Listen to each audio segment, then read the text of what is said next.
এবার উপজেলা নির্বাচন 5 ধাপে শুরু মার্চে। ফেব্রুয়ারির প্রথম সপ্তাহে তফসিল সদর উপজেলাগুলোতে ভোট হবে ইভিএমে। রাজধানীর যান চলাচলে শৃঙ্খলা আনতে বিশেষ কর্মসূচিতে আজ মাঠে নামছে পুলিশ। সহায়তা দেবে রেড ক্রিসেন্ট, স্কাউট এবং বিএনসিসির সদস্যরা। অর্থনীতির সূচকে এগিয়ে গেলেও স্যানিটেশন ব্যবস্থাপনায় পিছিয়ে দেশ। গড়ে ওঠেনি নারী শিশু প্রতিবন্ধী বান্ধব ব্যবস্থা, নজর দেওয়ার তাগিদ বিশেষজ্ঞদের। এবং বিপিএল এ সিলেট পর্ব শুরু আজ। প্রথম ম্যাচে খুলনার মুখোমুখি হচ্ছে রাজশাহী, সন্ধ্যায় কুমিল্লার প্রতিপক্ষ সিলেট।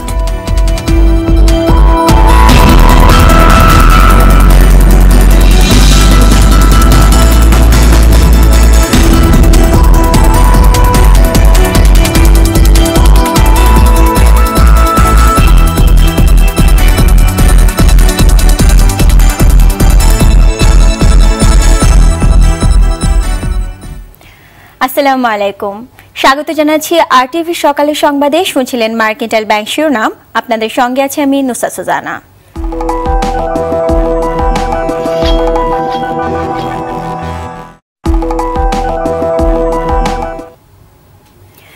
সংসদ নির্বাচনের পর 2 মাস বিরতি দিয়ে উপজেলা পরিষদ নির্বাচন শুরু করতে যাচ্ছে নির্বাচন কমিশন। এবার ভোট হবে 5টি ধাপে। এই নির্বাচনের তফসিল ফেব্রুয়ারির প্রথম সপ্তাহে ঘোষণা করা হবে বলে জানিয়েছেন নির্বাচন কমিশন সচিব হেলাল উদ্দিন আহমেদ। তিনি জানান, উপজেলা নির্বাচনে সদর আসনগুলোতে ইভিএমে ভোট গ্রহণ করা হবে। সোমবার বিকেলে রাজধানী নির্বাচন ভবনে কমিশন সভা শেষে সংবাদ সম্মেলনে একথা বলেন তিনি। এদিকে একাদশ সংসদে সংরক্ষিত নারী আসনে 50 জন জনপ্রতিনিধি নির্বাচনে আগামী 17 ফেব্রুয়ারি তফসিল ঘোষণা করা হবে বলে জানিয়েছেন নির্বাচন কমিশন। সংসদ নির্বাচনের ফলাফলের গেজেট প্রকাশের 90 দিনের মধ্যে সংরক্ষিত নারী আসনের ভোট করার বাধ্যবাধকতা রয়েছে।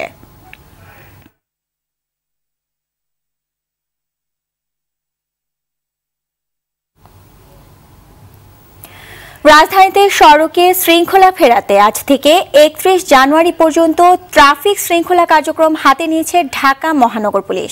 দুপুর 2টায় রাজধানীর 0 পয়েন্টে আনুষ্ঠানিকভাবে এর উদ্বোধন করবেন স্বরাষ্ট্রমন্ত্রী আসাদুজ্জামান খান কামাল। ডিএমপি ট্রাফিক বিভাগের পরিচালিত এ কার্যক্রম জনগণকে সচেতন করার উদ্যোগ নেওয়া হয়েছে। পুলিশের পাশাপাশি Bangladesh red crescent, rover scout, BNCC ও বাংলাদেশ গার্ল গাইডের সদস্যরা যান চলাচলে শৃঙ্খলা আনতে কাজ করবেন।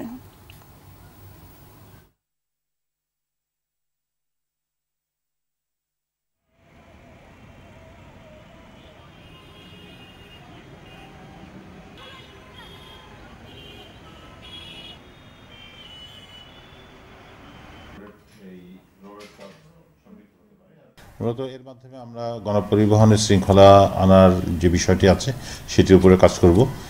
ইন্টারসেকশন ম্যানেজমেন্টের ক্ষেত্রে কাজ করব, যে ইন্টারসেকশনের জেব্রা ক্রসিং আছে সেই জনসাধারণ জেব্রা ক্রসিংয়ের মাধ্যমে পারাপার হওয়ার একটি বিষয় আছে। গণপরিবহনের ক্ষেত্রে যে চ্যালেঞ্জেসগুলো আছে, যে আমরা একটা নির্দেশনা দিয়েছিলাম যে দরজা বন্ধ করে চলাচল, সেই জায়গাটির লক্ষ্য পুরোপুরি আসলে আমরা অর্জিত হয় নাই। সেই ক্ষেত্রে আমরা পরিবহন মালিক, শ্রমিক সমিতি, তাদের আরও দায়িত্বশীল ভূমিকা আমরা প্রত্যাশা করি। সেটিও আমাদের এবারের এই শৃঙ্খলা পক্ষের একটি অন্যতম লক্ষ্য থাকে। এই মুহূর্তে কারওয়ান বাজার থেকে সরাসরি যোগ দিচ্ছেন সহকর্মী আপেল শাহরিয়ার। আপেল, ট্রাফিক ব্যবস্থাপনার কর্মসূচি নিয়ে পুলিশের প্রস্তুতি কেমন দেখছেন, আমাদের বিস্তারিত জানাবেন।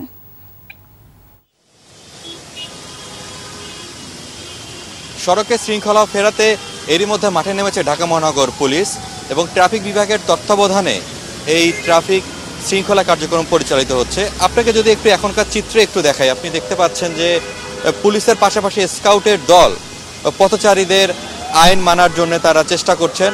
এবং আরও কিছু তথ্য দিয়ে রাখি যে এই কার্যক্রমে ঢাকা মহানগর পুলিশ বিভিন্ন কার্যক্রম তারা হাতে নিয়েছে। এরই মধ্যে টার্মিনালগুলোতে সভা সমাবেশ করা এবং রাজধানীর 29টি গুরুত্বপূর্ণ পয়েন্টে চেকপোস্ট বসানো এবং 30টি ফুটওভার ব্রিজে পথচারীরা যাতে ফুটওভার ব্রিজ ব্যবহার করেন সেই বিষয়ে সচেতনতা তৈরি করা, এটা সহ আরও বিভিন্ন ধরনের তারা কার্যক্রম হাতে নিয়েছে। এবং স্বরাষ্ট্রমন্ত্রী আসাদুজ্জামান খান কামাল আনুষ্ঠানিকভাবে এটি উদ্বোধন করবেন আমাদের রাজধানীর গুলিস্তান 0 পয়েন্টে। আরেকটি তথ্য দিয়ে রাখি, আপনি জানেন যে এই যে কার্যক্রমটি হাতে নেওয়া হয়েছে, আমি বেশ কয়েকজন জনগণের সাথে কথা বলেছি, তারা এটিকে সাধুবাদ জানিয়েছেন। তবে তারা বলছেন যে এই কার্যক্রমটি থেমে থেমে না করে একটি দীর্ঘমেয়াদী পরিকল্পনা হাতে নেওয়া, যে পরিকল্পনার মাধ্যমে এই সড়কে যাতে খুব শৃঙ্খলাটা একদম স্বাভাবিকভাবে ফিরে আসে, স্থায়ীভাবে একটু তারা সমাধান চাচ্ছেন সড়কে শৃঙ্খলা ফেরানোর জন্য। ধন্যবাদ আপেল আপনাকে। এতক্ষণ কারণ বাজার থেকে জানাছিলেন আপেল শাহরিয়ার। অর্থনীতির সূচকে বাংলাদেশ ধাপে ধাপে এগিয়ে উন্নয়নশীল দেশের কাতারে গেলেও সে তুলনায় পিছিয়ে আছে গণশৌচাগার নির্মাণ ও ব্যবস্থাপনায়। এখন পর্যন্ত গড়ে ওঠেনি নারী, শিশু ও প্রতিবন্ধীদের উপযোগী টয়লেট ব্যবস্থা। এতে একদিকে জনগণ বঞ্চিত হচ্ছে মৌলিক অধিকার থেকে, অন্যদিকে আক্রান্ত হচ্ছে জটিল রোগে। তাই সব শ্রেণী পেশার মানুষের ব্যবহার উপযোগী গণশৌচাগার নির্মাণ এবং সঠিক ব্যবস্থাপনার দাবি বিশেষজ্ঞদের। শাহাবুদ্দিন শিহাবের ধারাবাহিক রিপোর্টের প্রথম পর্বে ছবি তুলেছেন মোহাম্মদ শাহিন।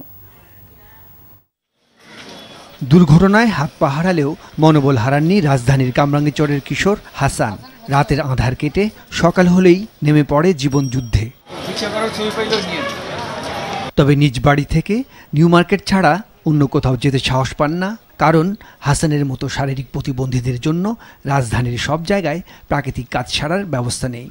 এই আর ধরে ওইটা গেলাম কি সুন্দর, কিন্তু ওইখানে তো পিছলা, তারপরে ধুলা মাটি দিয়া ভরা, আমি তো কোনো জায়গায় যেতে পারতেছি না। এখানে আমি সবসময় করি, বাইরে করি না সহজে। আর বাড়িতে অনেক কষ্ট হয়, কিন্তু কিছু করার নাই। বিদেশের মতন টয়লেট হইলে অনেক সুবিধা হয় প্রতিবন্ধীদের জন্য। নগরবাসীর কেনাকাটার গুরুত্বপূর্ণ স্থান নিউ মার্কেটের টয়লেটগুলোর অবস্থা মোটামুটি হলেও আরও ভালো করার সুযোগ আছে বলে মনে করেন ব্যবহারকারীরা। অন্যান্য মার্কেটের চেয়ে পরিষ্কার আছে এখানে, আর আধুনিক হোক, পরিষ্কার হোক এবং আর বড় হোক, এই ধরনের চাইবে, এটা স্বাভাবিক। এটা বেসরকারি সংস্থার তত্ত্বাবধানে পরিচালিত বেশ কিছু গণশৌচাগারের মানে সন্তুষ্টি জানিয়ে এই ধরনের আরও টয়লেট করা যেতে পারে বলে জানালেন নিউ মার্কেট ব্যবসায়ী সমিতির সভাপতি। ঢাকা দক্ষিণ সিটি কর্পোরেশনের এলাকাতে আমি বেশ কিছু নতুন টয়লেট ফ্যাসিলিটি দেখেছি, এটা আমরা খুব খুশি। আমাদের মার্কেটের ভিতরে যে 3টা জোনে টয়লেটগুলি ভাগ করা আছে, এর ভিতরে এক্সক্লুসিভলি আমরা একটা পার্টে মহিলাদের জন্য সুবিধা মতো করা হয়েছে। আর আপনি যে জিনিসটা বললেন যে বাইরেরগুলো দেখে আমাদের এখানে, আমাদেরটা এখন আমাদের ধারণা যে কাস্টমারদের কাছ থেকে তো শুনি তারা মানসম্মত হয়েছে, তারপরেও বেটার ফ্যাসিলিটি দিতে পারলে তো অবশ্যই ভালো হবে এটা। এদিকে দক্ষ ব্যবস্থাপনার পাশাপাশি টয়লেটগুলোকে সেবামূলক করে গড়ে তোলার পরামর্শ দিলেন সংশ্লিষ্টরা। এই সেবাটাকে যখন প্রাধান্য দেবে তখন এই টয়লেটগুলোর মান রাখা খুব সহজ হবে, এবং সেক্ষেত্রে প্রথমত যেটা করতে হবে যে সেটা হচ্ছে যে দক্ষ পরিচ্ছন্নতা কর্মী নিয়োগ করতে হবে এখানে, এবং নিয়মিত এটাকে তদারকি করতে হবে। আমরা প্রতিনিয়তই আমাদের এই মনিটরিং প্রক্রিয়াটা চলে। আমরা যেমন আমাদের প্রত্যেকটা টয়লেটে সিসি ক্যামেরা আছে, এবং এই সিসি ক্যামেরার মাধ্যমে আমরা কিন্তু ইন্টারনেট কানেকশন সংযুক্ত করেছি, যার কারণে আমরা কিন্তু ইন্টারনেটের মাধ্যমে কিন্তু আমরা আমাদের টয়লেটগুলো মনিটরিং করতে পারি। নারী ও প্রতিবন্ধীদের ব্যবহার উপযোগী গণশৌচাগার নির্মাণের কথা জানালেন ঢাকা দক্ষিণ সিটি কর্পোরেশনের প্রধান নির্বাহী কর্মকর্তা। সড়কপথ, ফুটপাথ, ফ্লাইওভার এবং টয়লেট আমরা যাইনি নির্মাণ করি না কেন, প্রতিবন্ধীদের কথাটি বিশেষভাবে বিবেচনা করে এই নির্মাণ কাজগুলো সম্পন্ন করার জন্য নির্দেশনা দেওয়া হয়েছে, এবং আমরা এখন থেকে আমরা যেই কাজই করি না কেন ওনাদের বিষয়টাও বিবেচনা করে সেই পরিকল্পনা করা হবে। সময়ের চাহিদা অনুযায়ী প্রতিশ্রুতি দ্রুত বাস্তবায়ন হবে এমন প্রত্যাশা সবার। শাহাবুদ্দিন শিহাব, RTV, ঢাকা। সর্বত্র অগ্রাধিকার দিয়ে নারীদেরকে প্রতিষ্ঠিত করে দেশে উন্নয়ন কাজে অংশগ্রহণের সুযোগ সৃষ্টি করতে হবে জানিয়ে ন্যাশনাল লাইফ ইন্স্যুরেন্সের চেয়ারম্যান আলহাজি মোর্শেদ আলম এমপি বলেছেন, বর্তমানে অর্থনৈতিকভাবে বাংলাদেশের অনেক উন্নীত হয়েছে। নতুন কর্মসংস্থান সৃষ্টির মাধ্যমে 2041 সালে দেশকে উন্নত দেশে শামিল করতে হবে। সোমবার দুপুরে দিনাজপুরের স্বপ্নপুরীতে ন্যাশনাল লাইফ ইন্স্যুরেন্স কোম্পানির উন্নয়ন সভা ও বীমা দাবি চেক প্রদান অনুষ্ঠানে তিনি এসব কথা বলেন। এ সময় ন্যাশনাল লাইফের মুখ্য নির্বাহী কর্মকর্তা জামাল MA নাসের সহ আরও অনেকে উপস্থিত ছিলেন। অনুষ্ঠানে 11 কোটি টাকার বীমা দাবির চেক গ্রাহকদের মাঝে প্রদান করা হয়।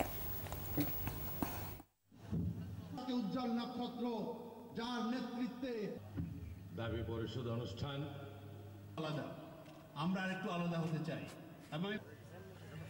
ধন্যবাদ।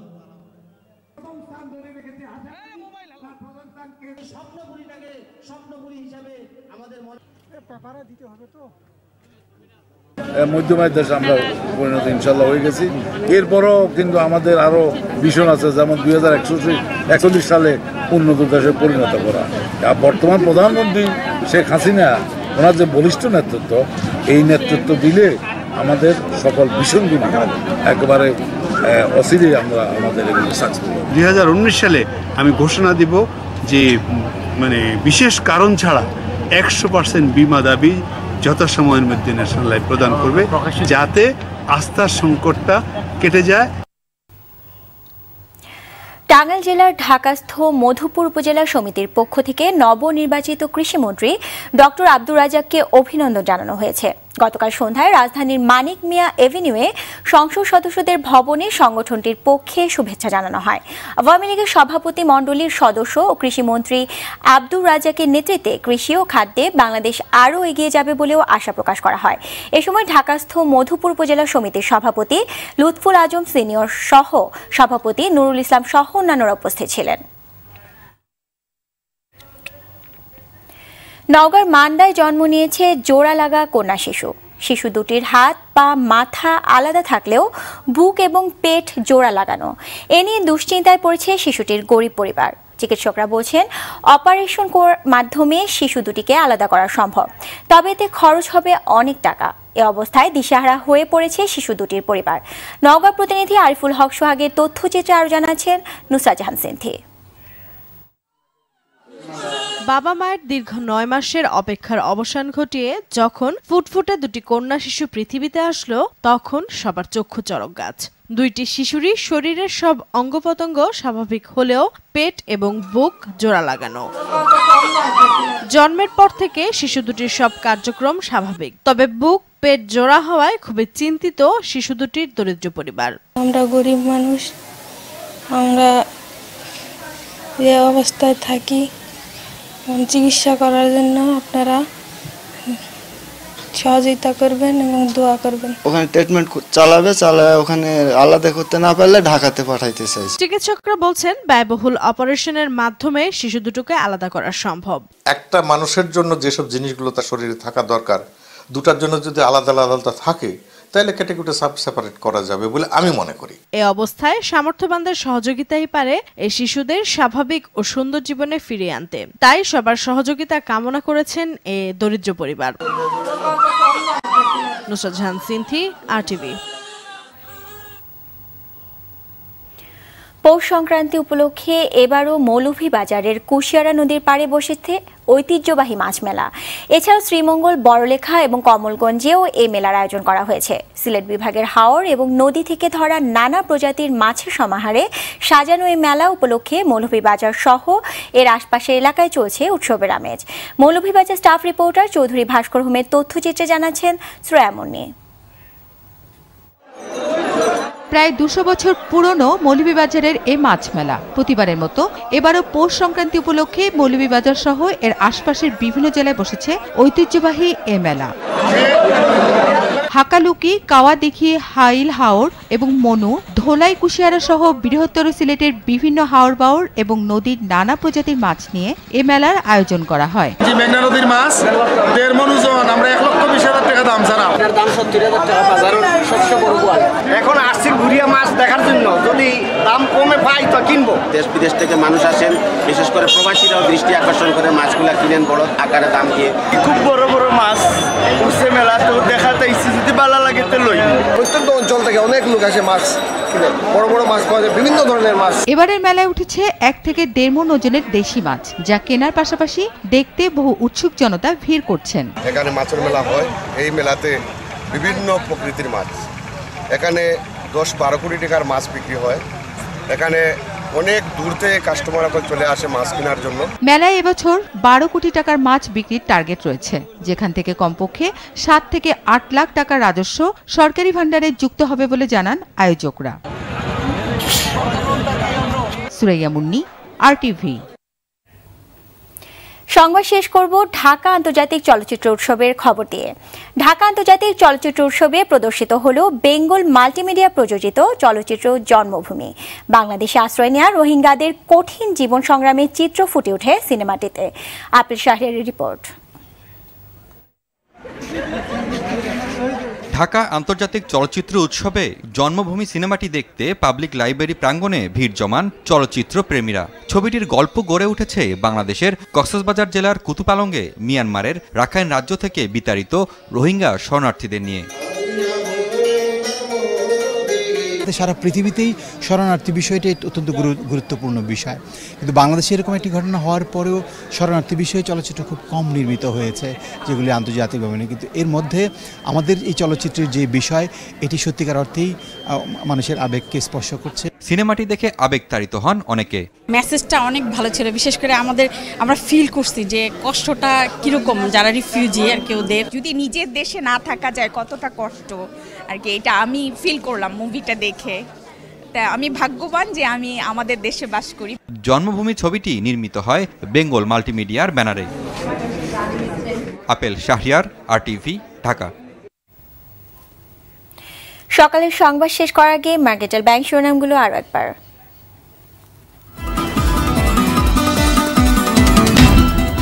এবার উপজেলা নির্বাচন 5 ধাপে শুরু মার্চে। ফেব্রুয়ারির প্রথম সপ্তাহে তফসিল। সদর উপজেলাগুলোতে ভোট হবে EVM-এ। রাজধানী যান চলাচলে শৃঙ্খলা আনতে বিশেষ কর্মসূচিতে আজ মাঠে নামছে পুলিশ। সহায়তা দেবে রেড ক্রিসেন্ট, স্কাউট এবং BNCC সদস্যরা। অর্থনীতি সূচকে এগিয়ে গেলেও স্যানিটেশন ব্যবস্থাপনায় পিছিয়ে দেশ। গড়ে ওঠেনি নারী, শিশু ও প্রতিবন্ধী বান্ধব ব্যবস্থা। নজর দেওয়ার তাগিদ বিশেষজ্ঞদের। এবং BPL-এ সিলেট পর্ব শুরু আজ। প্রথম ম্যাচে খুলনার মুখোমুখি হচ্ছে রাজশাহী। সন্ধ্যায় কুমিল্লার প্রতিপক্ষ সিলেট।